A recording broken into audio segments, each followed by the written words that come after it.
바울은 세상에 자랑거리가 참 많았습니다. 그 많은 자랑거리가 더 많아지기 위해서 바울은 최선을 다해서 열심히 성실하게 게으르지 않게 그렇게 살았습니다. 근데 예수님을 만난 이후에 자신의 자랑거리를 위해 그렇게 노력한 것이 이제는 자랑거리가 되지 않았습니다. 왜냐하면 구원의 가치를 알게 되자 그동안 자랑스럽게 여겼던 구원의 가치 앞에서 자기가 그동안 자랑했던 것이 아무것도 아님을 깨달았기 때문에 그렇습니다. 고린도 교회는 70%가 노예들이었습니다. 그리고 20%가 중상인들이 살고 있었고 10%는 귀족들이 살고 있었습니다.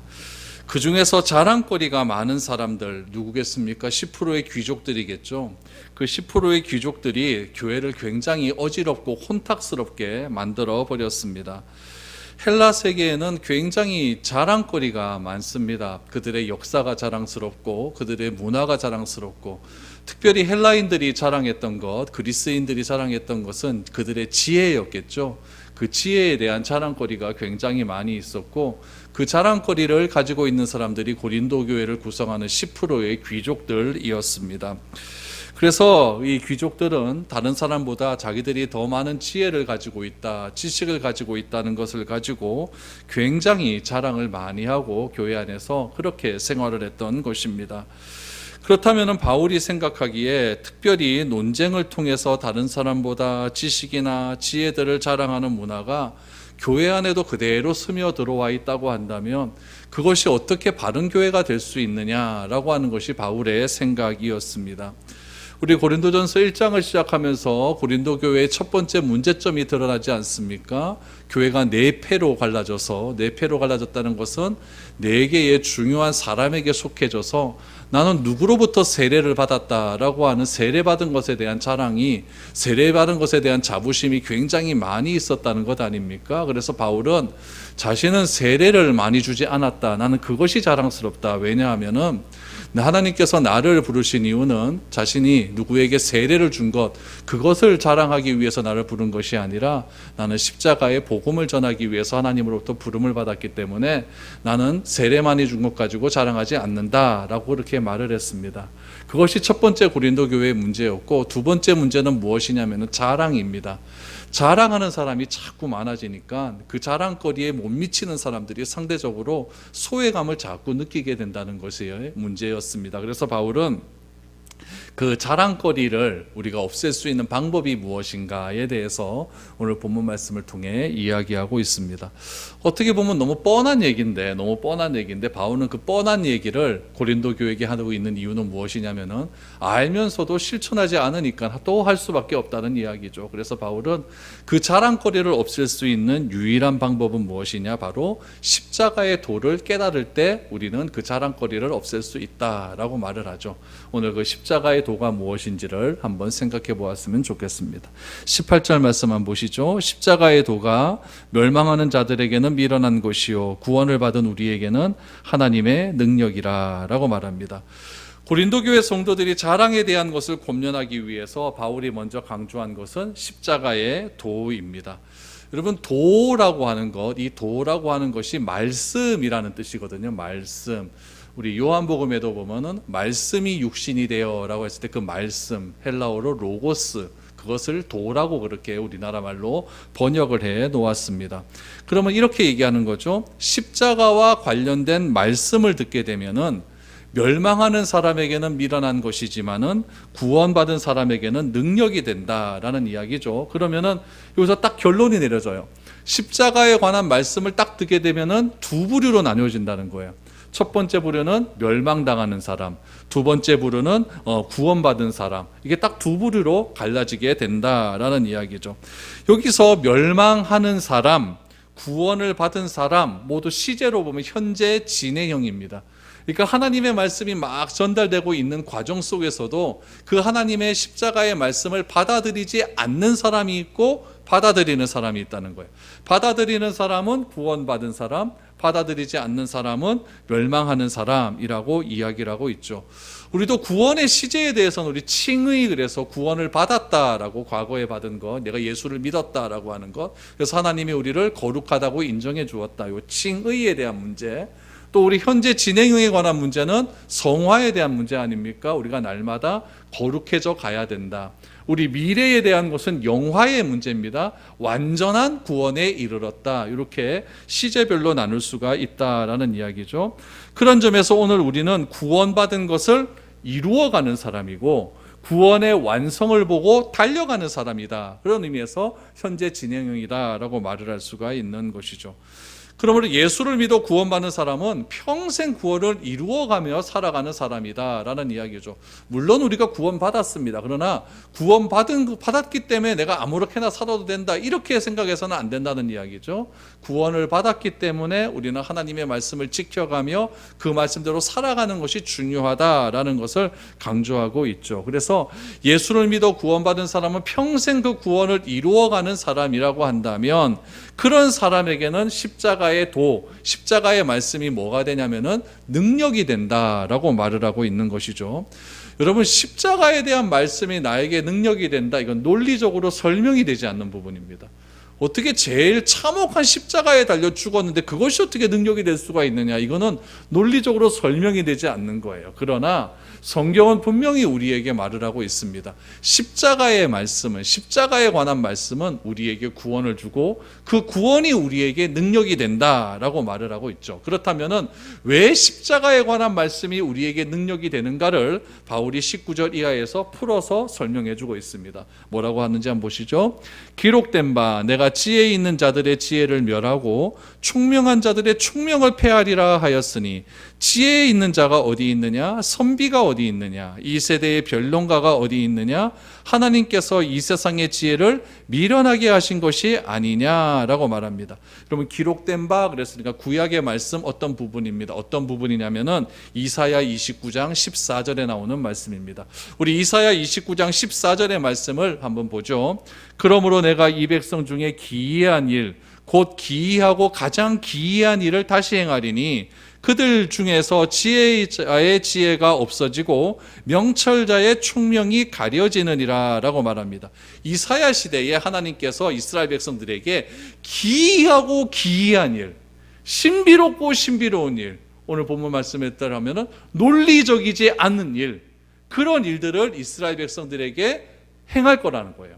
그렇게 행하게 되면 어떻게 되느냐, 지혜자도 지혜를 가지고 도무지 해석이 안 되고 총명한 자도 명철한 자도 자신의 총명을 가지고 해석이 안 된다라는 이야기죠. 그러면은 이사야 시대 때에 하나님께서 이스라엘 백성들에 행하신 이 기이한 일은 도대체 무엇일까요? 여러분, 참 신기한 거는 무엇이냐면 하나님께서 멸망당하는 백성들을 가만히 내버려 두시잖아요. 그러면은 그 멸망당하는 백성들이 어리석어서 자기가 하는 행동이 잘한 것인지 잘못하는 것인지 모르고 막 멸망의 길로 간다는 거예요. 그래서 하나님께서 이스라엘 백성들이 자꾸 죄를 짓고 있으니까, 우상을 숭배하니까 기이한 일을 행하시는 거예요. 여러분, 우리 같으면 하나님께서 멸망당하는 자꾸 죄를 짓는 백성들이 있다고 한다면 하나님께서 무슨 이스라엘 백성들에게 무슨 선지자를 보내줘서 뭐 말씀도 전하고 뭐 이렇게 하는 것이 맞는 것 같은데, 선지자들 암만 보내줘도 얘들이 말을 안 들으니까 결국 하나님께서 하신 기이한 일은 무엇이냐면은 옆에 이방 나라를 막 키우는 거예요. 아수르라고 하는 나라를 막 키우는 거죠. 아수르라고 하는 나라를 막 키워서 이스라엘을 막 때리기 시작하는 겁니다. 그러니까 아수르라고 하는 나라를 회초리로 사용하는 거예요. 이스라엘 민족에게는 이게 이해가 되지 않는 것이죠. 우리는 선택된 민족인데, 선택된 민족이라고 한다면 그래도 하나님께서 우리 선택된 민족의 자격에 맞는 책망을 해주시면 좋을 것 같은데, 어디 이거 선택도 받지 않은 저 이방인한테 우리를 이렇게 때리셔서 우리가 돌아오게 만든다? 이거는 지혜자나 명철자나 상상도 못하는 일이에요. 그러니까 하나님께서 이스라엘 백성들에게 상상도 못할 기이한 일을 행하시고 기이한 일을 행하셔서 그들로 하여금 회복해 하시고자 하는 이유는 무엇이었냐면은 옆에 나라, 이방인 나라 아수르를 사용하셔서 이스라엘을 회복시키려고 하는 것이었다는 이야기죠. 오늘 본문 18절, 19절 말씀에도 그 말씀이 나오는 거예요. 내가 지혜 있는 자들의 지혜를 멸하고 총명한 자들의 총명을 폐하리라. 왜 지혜 있는 자의 지혜가 멸하고 총명한 자의 총명이 폐해졌을까요? 기이한 일을 행하시기 때문에 그래요. 그럼 오늘 본문에서 나오는 기이한 일은 뭘까요? 십자가에 도라는 거예요. 십자가의 말씀이라는 이야기예요. 그래서 바울은 이야기하죠. 지혜자가 도대체 어디 있느냐, 선비가 어디 있느냐, 이 세대의 변론가가 어디 있느냐, 이렇게 이야기를 하고 있다는 이야기죠. 여기서 여러분, 지혜자는 여러분 다 아실 것이고, 선비, 그러니까 우리 유교 옛날에 조선시대 때 그 선비를 생각하는데, 그 선비들 보면 여러분 딱 우리가 기억나는 게, 딱 인상되는 게 그래도 뭐 양반들이고 글 많이 읽는 사람들 아닙니까? 오늘 이 시대에 우리가 번역을 이렇게 선비라고 해놨는데, 원래는 이 선비라고 하는 원래의 말이 뭐냐면은 서기관, 성직자, 또 성경학자, 모세율법학자, 이런 사람들이에요. 이런 사람들을 한국말로 선비라고 이렇게 번역을 해놓은 거죠. 그러니까 성경 도사들을 이야기하는 거죠. 성경 박사들을 이야기하는 거죠. 성경 박사들. 또 여러분, 변론가들은 무엇입니까? 어떤 교회에 대해서, 기독교에 대해서 무엇인가 또 잘못된 이야기를 이야기하면은 그것에 대해서 그게 아니다, 너 그거 잘못됐어, 그게 아니고 이 기독교의 진리가 맞아라고, 맞다고 잘못된 것을 바꾸어주는 사람을 변론가라고 이야기하거든요. 그런 변론가를 헬라 시대에는 그 사람들을 뭐라고 불렀냐면은 수사학자라고 불렀어요. 수사학자. 그런 수사학자들이 요즘 말로 하면 변호사, 이런 사람들이거든요. 그래서 자신의 논리로서 상대방의 논리를 완전히 밟는 그런 사람들을 이야기하고 있는 것이죠. 그러니까 그 당시의 사람들은 말을 너무너무 잘하는 거예요. 말의 언변이 너무 좋은 거죠. 너무너무 잘하기 때문에 그 사람들의 말, 10%의 귀족들의 말을 들으면은 안 넘어가는 사람들이 없다는 이야기죠. 얼마나 지혜롭고 얼마나 자랑할 것이 많은 사람들이겠습니까? 그래서 바울은 이야기하죠. 헬라 세계에서 지혜롭다고 하는 사람, 하나님에 대해서, 율법에 대해서 자랑하는 것, 사람은 미련하게 하는 방법, 세상의 지혜가 아니라 십자가의 도가 필요하다라는 것을 바울은 이야기하고 있는 것이죠. 그래서 그 당시의 선비들이나 그 당시의 변론가들이 그렇게 자랑을 많이 하고 있지만, 그 자랑조차도 하나님께서 하시는 기이한 일, 십자가의 도를 알게 되면 내가 자랑하는 것이 다 헛된 것이었구나라는 것을 깨닫게 된다라고 말을 하고 있는 것입니다. 그렇다면 바울이 얘기하죠. 그렇다면 그 십자가의 도가 어떻게 그 사람들에게 전달될 수가 있을까라는 것을 이야기하죠. 21절입니다. 하나님의 지혜에 있어서는 이 세상이 자기 지혜로 하나님을 알지 못하므로 하나님께서 전도에 미련한 것으로 믿는 자들을 구원하시기를 기뻐하셨도다 라고 말합니다. 하나님의 지혜, 십자가의 도죠. 그렇죠? 하나님의 말씀에 있어서는 이 세상이 그 당시에 성경 박사들, 수사학자들, 변론가들, 그런 사람이 자신들의 지혜를 가지고, 자신들의 논리를 가지고 사람들에게 그렇게 얘기했지만 하나님의 십자가의 도를 도무지 알지 못한다는 거예요. 도무지 못한다는 거죠. 그러니까 세상 사람들이 보기에 완전히 논리적이고 수사학적이고 지혜롭다고 말하는 그런 방법을 가지고 하나님의 십자가의 도를 그렇게 전했지만은 사람들이 그것을 받아들이지 않는다는 거예요. 그럼 하나님께서 그 받아들이지 않는 사람들에게 어떻게 십자가의 도를 전했느냐? 오늘 1절의 말씀해 보니까 전도에 미련한 것이라고 이야기하는 거예요. 여기서 미련하다라고 말을 사용하는 이유는 무엇이냐면은 앞에서 이야기하는 수사학자들의 지혜로운 방법을 받아치기 위해서 반대로적인 방법을 이야기하는 것이죠. 그러니까 수사학자들이 얘기하는 논리적인 방법은 너무나 세상에서 완벽한 방법인데, 그런 방법 가지고는 아무도 십자가의 도를 받아들이는 사람이 없었지만은 전도라고 하는 정말 세상 사람들이 보기에는 미련한 것, 아무것도 아닌 것, 그런 방법을 사용하셔서 하나님께서는 믿는 자들이 많아지게 하신다, 구원받은 사람들이 많아지게 하신다, 이렇게 말을 하고 있다는 이야기죠. 여러분, 전도라는 것이 세상 사람들이, 지혜자가 보기에는 너무나 미련해 보이는 거예요. 너무나 아무것도 없어 보이는 거죠. 아무 능력도 없어 보이고 다른 사람들이 보기에는 별 볼 일 없어 보이지만은 하나님은 이 세상 사람들이 보는 그 전도에 미련한 방법을 사용하셔서 지혜자가 자랑하고 있는 그 지혜를 꺾으신다라고 그렇게 말을 하고 있는 거죠. 그러니까 지금 고린도 교회 안에 있는 그 지혜자들이 자랑하는, 너희들이 자랑하는 그 자랑거리, 그 너희들이 가지고 있는 그 지혜, 그 지혜를 가지고 십자가의 도, 그것도 하나 사람들을 설득하지 못하는데 너네들이 자랑할 것이 뭐가 있느냐, 이렇게 지금 이야기하고 있는 것이죠. 당시 지혜자는요, 수사학이라고 하는 말을 하는 그 변론을 굉장히 잘하는 사람들이었어요. 변호사라고 말씀을 드렸는데, 변호사는 여러분 검사의 그런 논리를, 검사가 말하고 있는 그런 논리들을 완전히 자신이 주장하는 그 논리로 반박을 해서 내가 편에 있는 사람이 승리할 수 있도록 그렇게 만드는 사람이 이 변호사가 아니겠습니까? 그러니까 이 수사학자들이 굉장히 논리성이 강한 사람이에요. 그러나 십자가의 도는 논증이 아니라는 이야기죠. 일방적인 선포예요, 십자가는요. 그래서 우리 옛날에 보면은 막 예수 천당 불신지역 뭐 이렇게 얘기했더니 그 말 듣고 막 회개하고 돌아왔다는 사람들이 있지 않습니까? 그렇죠? 이건 말도 안 되는 거 아닙니까? 말도 안 되는 건데 그냥 일방적인 선포를 통해서 예수 믿고 돌아온 사람들이 그렇게 많이 있었다라는 이야기죠. 그래서 말도 안 되는 그런 십자가의 도에 대한 선포를 믿으면 뭐가 된다? 구원을 얻는다. 이렇게 지금 바울은 이야기하고 있는 거죠.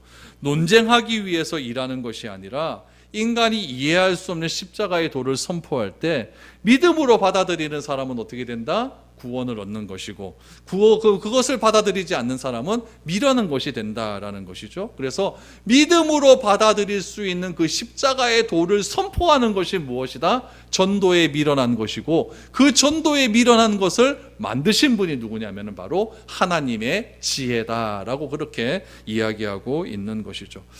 바울도 예전에 예수님을 만나기 전에는 이 놀라운 하나님의 지혜를 몰랐다는 이야기죠. 자신도 예수님 만나기 전에는 지금 가지고 있는 자신의 지혜를 굉장히 자랑하고 다녔습니다.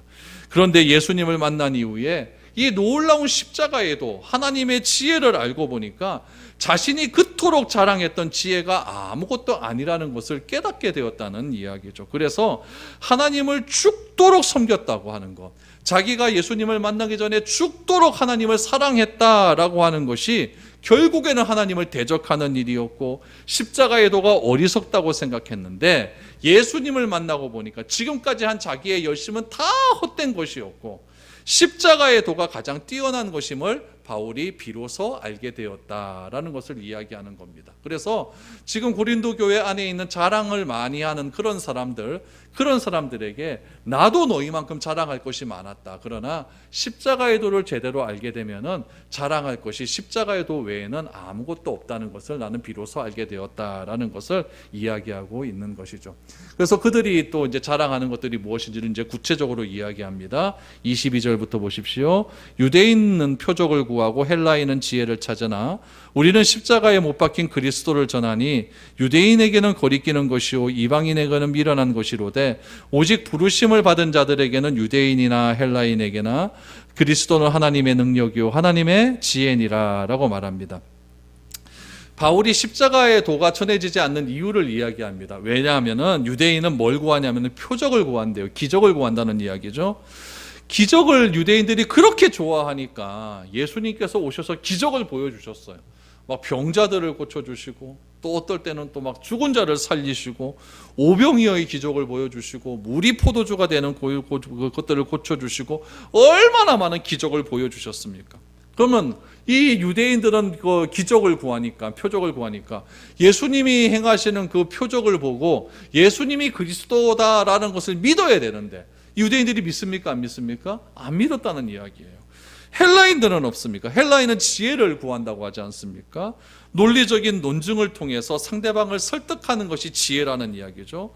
그래서 십자가의 도와 관련된 논리적인 해석과 논증을 통해서 자신을 설득하기를 원한다는 거예요.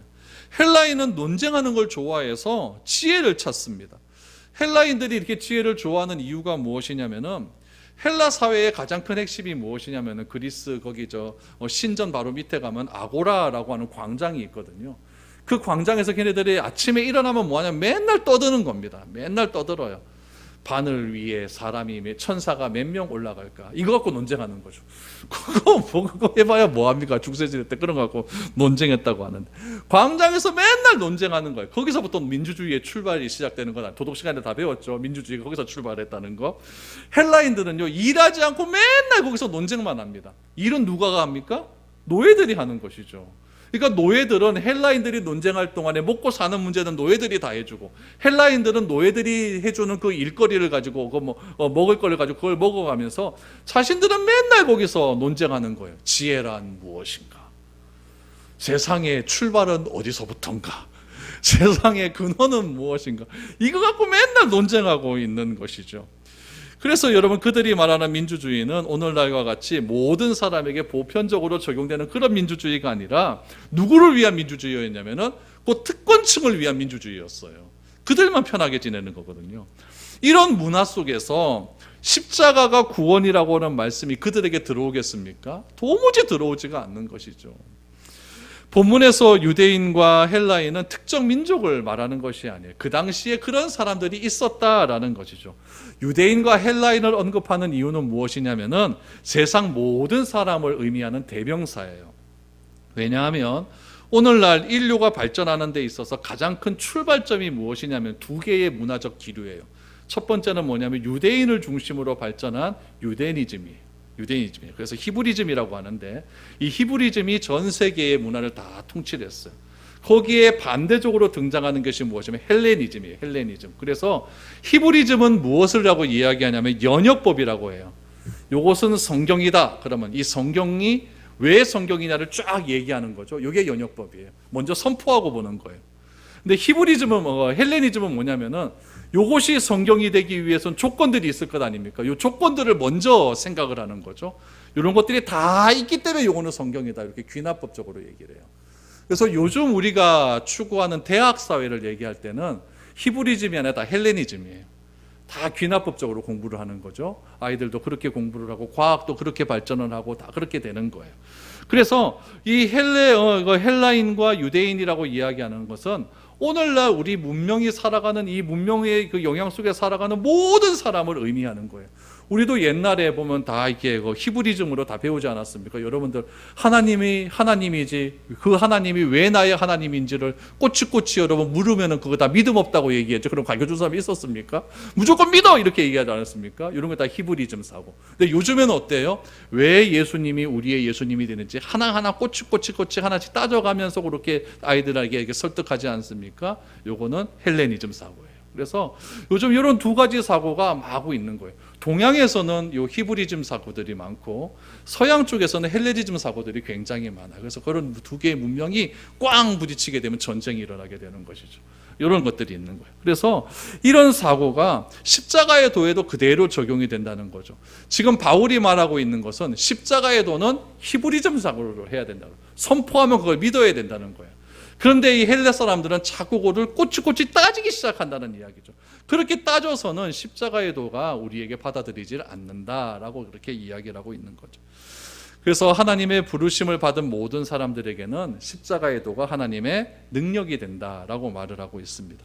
표적을 구하는 유대인도 지혜를 구하는 헬라인 중에서도 하나님의 부르심을 받았다고 한다면 자신이 추구하는 표적도 버릴 수가 있고 자신이 추구하는 지혜도 버리고 온전히 십자가의 도를 받아들일 수 있을 것이다 라고 말을 합니다. 그래서 바울도 1장 첫 번째 보면 1절을 보시면 자기는 사도로 부름을 받았다, 이 부르심을 강조하지 않습니까? 2절에 보면 그 사도로 부르심을 받은 나는 성도로도 부르심을 받았다. 그러니까 하나님의 부르심을 받은 모든 사람들은 십자가의 도가 선포가 되기만 하면 그것을 받아들인다라는 얘기죠. 그것을 받아들이는 사람들에게는 하나님의 능력이 되는 것이고 그렇지 않는 사람들에게는 다 미련한 사람이 된다라고 말을 하고 있는 것이죠. 그래서 이제 결론적으로 이렇게 얘기합니다. 25절을 보시죠. 하나님의 어리석음이 사람보다 지혜롭고 하나님의 약하심이 사람보다 강하니라 라고 말합니다. 하나님의 제일 낮은 것이 사람의 제일 높다고 생각하는 것보다 낫다는 이야기예요. 하나님의 제일 약하다고 생각하는 것이 사람의 제일 강하다고 생각하는 것보다 낫다는 이야기죠. 이 말씀도 이사야의 말씀을 그대로 인용한 거예요. 이사야 55장 8절 9절을 보시면 이는 내 생각이 너희의 생각과 다르며 내 길은 너희의 길과 다름이니라. 여호와의 말씀이니라. 이는 하늘이 땅보다 높음 같이 내 길은 너희의 길보다 높으며 내 생각은 너희의 생각보다 높으니라 라고 말합니다. 2000년 전의 사고방식이죠. 이건 오늘날 말로 말하면 무엇이냐면 나는 너보다 차원이 다르다는 거예요. 하나님의 차원은 우리 백성들의 차원과 다르다는 이야기죠. 여러분 요거 1차원이라고 그러잖아요. 점이 이어진 거 요 선을 2차원이라고 하지 않습니까? 1차원에 있는 사람이 2차원의 요 선을 이해할까요? 이해 못합니다. 선이 이어져서 입체를 만듭니다. 입체 요건 3차원이라고 그러잖아요. 요 3차원에서 속한 사람이 4차원 시공간을 초월하는 이 4차원의 세계를 이해할 수 있을까? 이거 이해 못합니다. 요즘 과학자들이 말하는 걸 보면 17차원, 18차원까지 나간대요. 그거를 우리가 어떻게 이해를 할 수가 있겠습니까? 하나님의 얘기가 그 얘기예요. 내 생각은 너희의 생각과 다르다는 이야기죠. 그래서 내 길은 너희의 길과 달라서 하늘이 땅보다 높은 같이 내 길은 너희의 길보다 항상 높다는 이야기예요. 그렇기 때문에 하나님의 높으신 그 십자가에 하나님의 지혜로 만든 그 십자가의 도를 내가 받아들이기만 한다면 세상의 그 어떤 지혜보다 더 완벽한 것이다 라는 것을 바울은 이야기하고 있는 것이죠.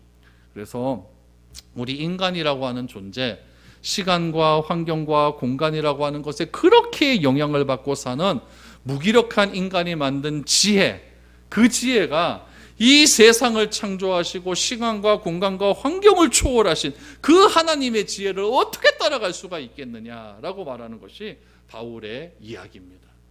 그래서 우리가 아무리 공부를 많이 한다고 할지라도 하나님의 먼지, 하나님의 발톱만큼이라도 따라갈 수가 있을까요? 절대 못 따라갑니다. 아무도 못 따라가죠. 그러니까 아무리 너희들이 이거 헬라인들이 그 10%의 귀족들이 공부를 많이 하고 지혜가 높다 할지라도 우리가 하나님을 믿는 그리스도인들이라고 한다면은 우리의 생각보다 훨씬 높으신 하나님이 만드신 하나님의 지혜, 십자가의 도를 자랑하는 것이지 맞는 것이지 내가 조금 공부 더 많이 했다고, 내가 조금 더 가진 것이 많다고 해서 그것만을 자랑하는 것은 결코 옳은 일이 아니다라는 것을 지금 고린도 교회 성도들에게 이야기하고 있는 것이죠. 바울은 고린도 교회의 문제점을 사람에게 속한 것이 문제다라고 말을 합니다. 바울은 고린도 교회의 문제를 자신의 지식을 자랑하는 것이 문제다라고 말을 하고 있습니다.